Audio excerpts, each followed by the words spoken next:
Back to the live webinar here at weBINAr. As we get nearer and nearer to Shavuos, we of course are trying to prepare ourselves for this unbelievable event of re-accepting upon ourselves to keep the Torah and God giving us the Torah once again. What's very interesting is when you look at the location of the giving of the Torah. We all learned in kindergarten that there was an argument between mountains upon which mountain will God give the Torah. The tall one said that God will give the Torah on me because I'm the tallest one. The widest one said God will give the Torah on me because I am the widest one. But little Har Sinai was short and small and said that Hashem will never give the Torah on me because I am so little. But specifically because of that, Hashem chose Har Sinai, the smallest mountain, because Hashem wanted specifically the idea of humility upon which the Torah should be given. We all know that. There's a famous song on that. We've all learned about that. But perhaps it gets a little bit strange when we think about why was the Torah given on a mountain at all? If God wanted to emphasize the concept of humility in order to accept the Torah, so why choose a mountain? Why not a valley? If we want to get to the lowest place possible, so don't pick the lowest mountain, pick the lowest place. Find a deep, low valley to give the Torah, and that would emphasize the concept of humility much greater than giving it on a mountain. What's even more not understood is why was the Torah given in middle of nowhere, in middle of the desert? Why wasn't the Torah given to us, let's say, in the land of Israel, in our homeland, in our holy land of Israel, a holy place? Wouldn't that be the best place for the Torah to be given? Why was the Torah given smack in the middle of the Sinai desert on Mount Sinai in middle of nowhere? What is that trying to teach us? So let's start off with the second question. Why in a desert? Why in the middle of nowhere? And there are two reasons, perhaps we can say, why the Torah was given in a desert. Number one, a desert belongs to nobody. In Hebrew, it's called hefker, which means anybody can walk there, nobody owns property there, it doesn't belong to any specific person. What that represents is that nobody has a monopoly on the Torah. No one can say that the Torah belongs only to me. No one can say that it only belongs to great people, or to holy people, or in certain places like the land of Israel, the holiest place on earth. Only there I can learn Torah. But if I'm outside the land of Israel, or what that represents, I'm in an unholy place, or I'm not a great person, perhaps Torah doesn't belong to me. That's why God gave the Torah specifically in the desert to tell me that no, Torah belongs to every single Jew equally.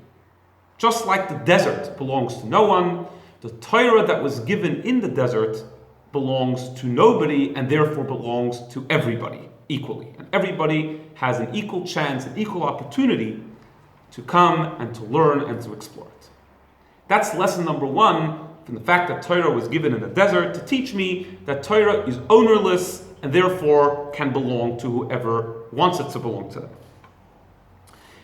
The second lesson is that the desert is a very difficult place to live in. The expression that the verse uses is that it's a place she'ein boi moyin. There's no water. It's a nachash sarav va'akrav. There are snakes and scorpions. It's difficult living conditions. It's not pleasant. It's not comfortable.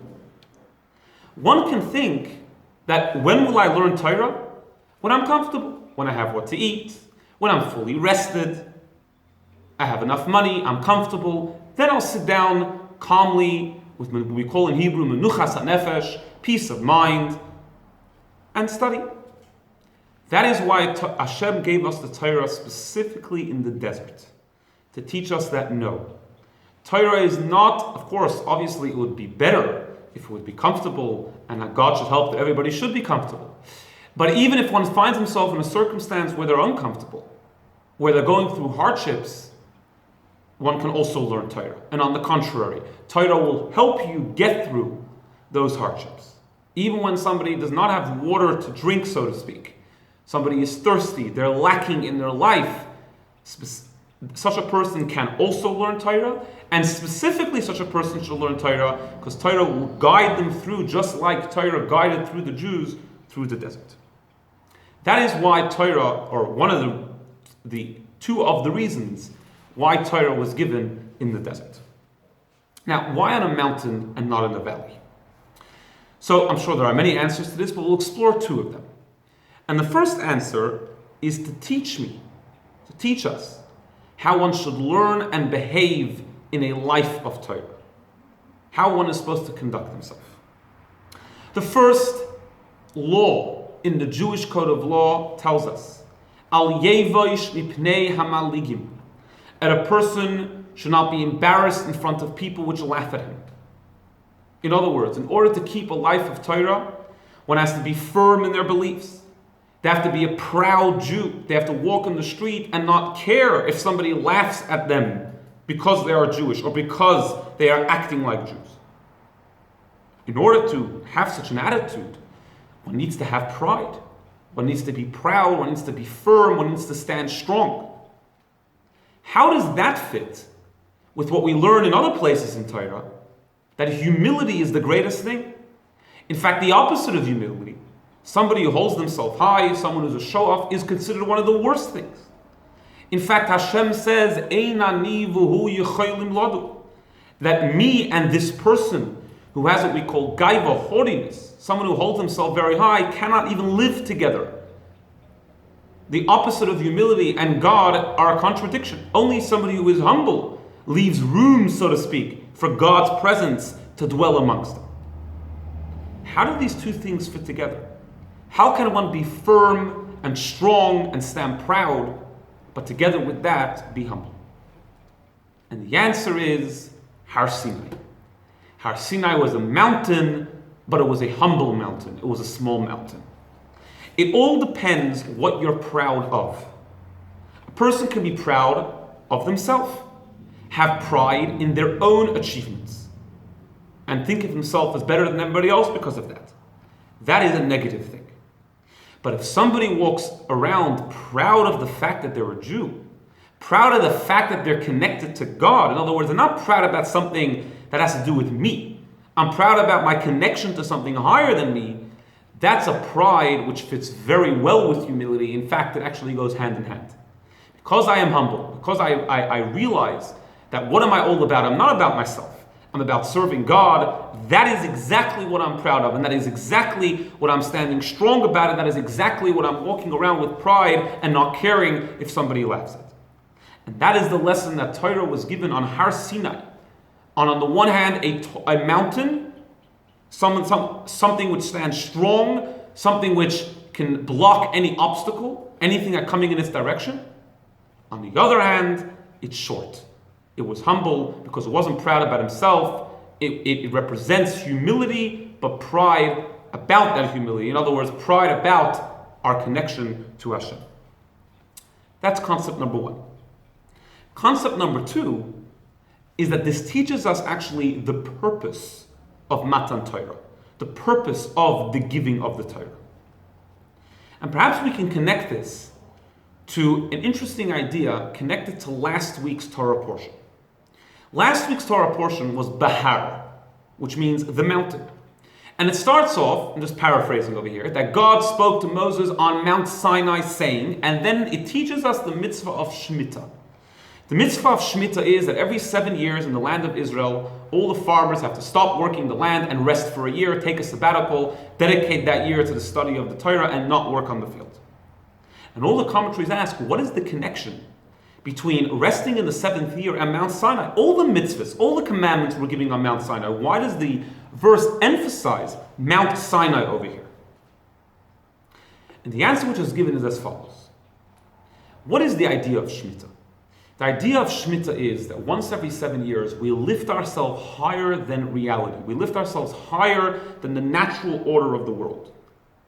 Naturally, a person needs to work, and we are commanded to work the rest of the 6 years. In fact, that's part of the verse. The verse is, 6 years you shall work. But once in a while, in order to fulfill our mission within this world and to stay true to our values, we need to separate ourselves from that reality from time to time and put ourselves in some spiritual realm of a year which is totally dedicated to spirituality, totally dedicated to the study of the Torah. This is a very similar concept to Shabbos. We have the 6 days of the week, and we have Shabbos. 6 days of the week we're involved in the world, and the seventh day is Shabbos, and we lift ourselves higher, and we have a spiritual experience. But the commentaries explain that in a way, Shemitah is actually higher than Shabbos and achieves a greater purpose. Why? Because Shabbos, we're totally separate from the world. Not only can't we work the land on Shabbos, but we have very little contact with the physical world at all. We can't even flip on a switch to turn on a light. We can't light a fire. We can't do 39 forbidden categories of works, which basically cuts off our connection to the physical world almost entirely. The Shemitah year, on the other hand, actually has two opposites within it. On the one hand, it's a year which they stop working, they study the Torah, and they dedicate themselves to spirituality. On the other hand, it's not Shabbos for a year, it's a weekday. They can switch on a light switch, they can light a fire, they can do all the forbidden works besides for working the field. So in other words, the year of Shemitah represents living and bringing in God which transcends the world into the world. Because on the one hand, you're living a life which is above the natural order of the world, but on the other hand, you're still connected to the world. You're connecting these two opposites, bringing God, who is higher than the world, into the world. And that is the purpose of Matan Torah, like we discussed last week. The purpose of Matan Torah. And that is why it connects Shemitah to Har Sinai. Because the whole purpose of Har Sinai, the whole purpose of Matan Torah, was to bring God, which is higher than the world, into the lowest places of the world. And that is why it is called Har Sinai. Those two opposites. On the one hand, it was Sinai. On the one hand, it was the lowest mountain, representing that we're bringing the Torah into the lowest places. On the other hand, it was a mountain. Mountain representing elevation, representing spirituality, representing being higher than the world. Because that is what Matan Torah is all about. That is what Judaism is all about. That is what our mission is all about, to bring God, who totally transcends the world, to permeate our life, our reality, and our physical world. Have a good day.